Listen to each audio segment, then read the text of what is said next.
What's going on, interwebs? Alright, I'm going to talk about how the left is. I got multiple videos of me saying the left's eating itself. Well, that fracture within the left is growing bigger and bigger all the time. They are literally falling apart, it seems. I know that they never fully will, but they got a lot of work to do. They're pretty insane right now. You got. So far, this is looking more like the 2016 Republican presidential race with the numbers of people that are coming out. These are all the confirmed ones. You got Cory Booker, Julian Castro, John Delaney, Tulsi Gabbard, what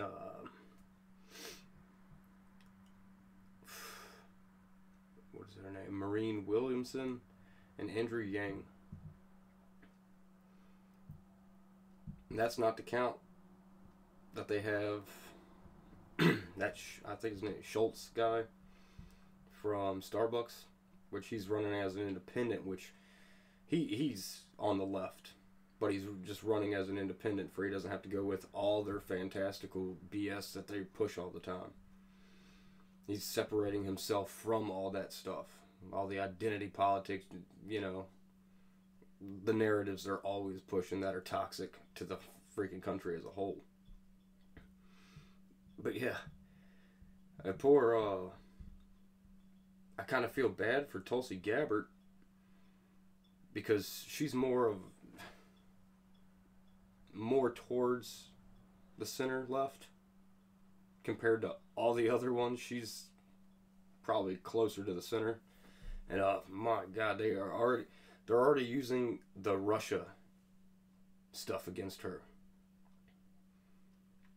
Yeah, NBC News published a story claiming that experts who track websites and social medias linked to Russia have been stirring possible BS about Tulsi Gabbard. It's a made up story that's not true. A lot of the things that have been falsely accused of Russia doing, it's been the Democrats themselves doing it, setting up accounts that they're made to look like fake Russian accounts or whatever, and they're eating themselves. They're going after their own. They're going after the non-extremist candidates, the people that would probably have a better shot at actually winning in 2020, which I don't think any of them, to be honest with you, are going to be able to beat Donald Trump. I just don't see it. None of them have that spark that Trump had. And everyone's getting sick of the left, period. People are sick of the PC nature. They're sick of identity politics.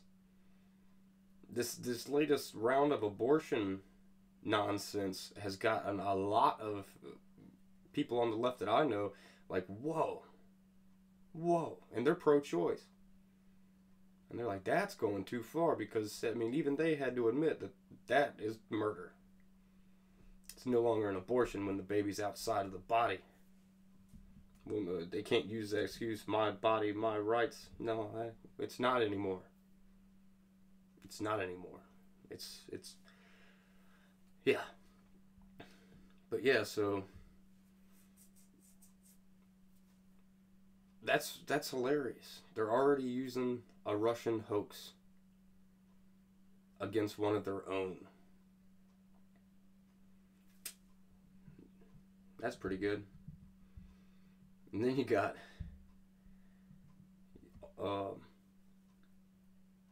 the LGBTQ communities starting to fall apart a little bit.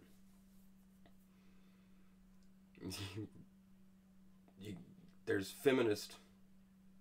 I call pretty much all modern feminist, radical feminist.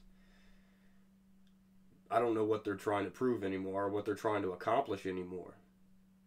I could have swore that the feminists from, the 50s through the pretty much 90s accomplished everything for women. I see them as perfectly equal. Everyone I know sees women as perfectly equal. They're treated equally. Everything's equal. Look at the statistics. Everyone always wants to say that women don't get paid more for the same jobs men do. That's bullshit. It's bullshit. If you look at the statistics, yes, they do. If they put in the same amount of hours and have the same qualifications, they get paid just the same. This is it. It's all these false narratives that keep the left being not liked by a lot of people. It's always some just shenanigans that they're trying to pull, that when you look at the facts are completely against whatever they're trying to push, you know? It's insane. Yeah, it's pretty wild. Pretty wild times the left is living in. They don't seem to understand that they are their own biggest enemy. Me as a conservative, I do find it quite funny. Because we pretty much, as conservatives, we pretty much rally and get together and agree. Or we find some common ground, even if we don't quite agree on the way an issue is being handled or dealt with. We figure it out together. You know, we actually try to compromise.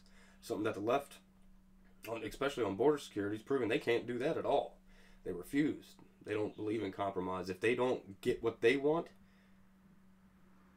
they act like little pouting children and refuse to do anything. But yeah, it's not looking good for them in 2020. Which is probably a good thing for the whole country. Because right now we are doing better. Statistically, and almost every branch of what Trump said he was going to do, he's done. The only thing he's really fighting is he's fighting trying to bring the troops home, like Obama said he was going to do and didn't do. And Trump's trying, but we're facing our own little battle there inside the Republican Party. Because we got some of the neocons and warmongers that just don't believe we should leave. But, I don't know. I'm kind of sick of constant war. We've been at war for 18 years. And, I don't know. Bring them home. But yeah. But we'll still reach some type of compromise. If we don't get to bring everybody home at one time, well, we're at least looking at leaving some there for security purposes, but still downsizing. So that's still better than nothing. But yeah, and Trump's gonna get that wall. One way or another, he's gonna get the wall. They're just pushing this the national emergency thing when there's other ways he can do it.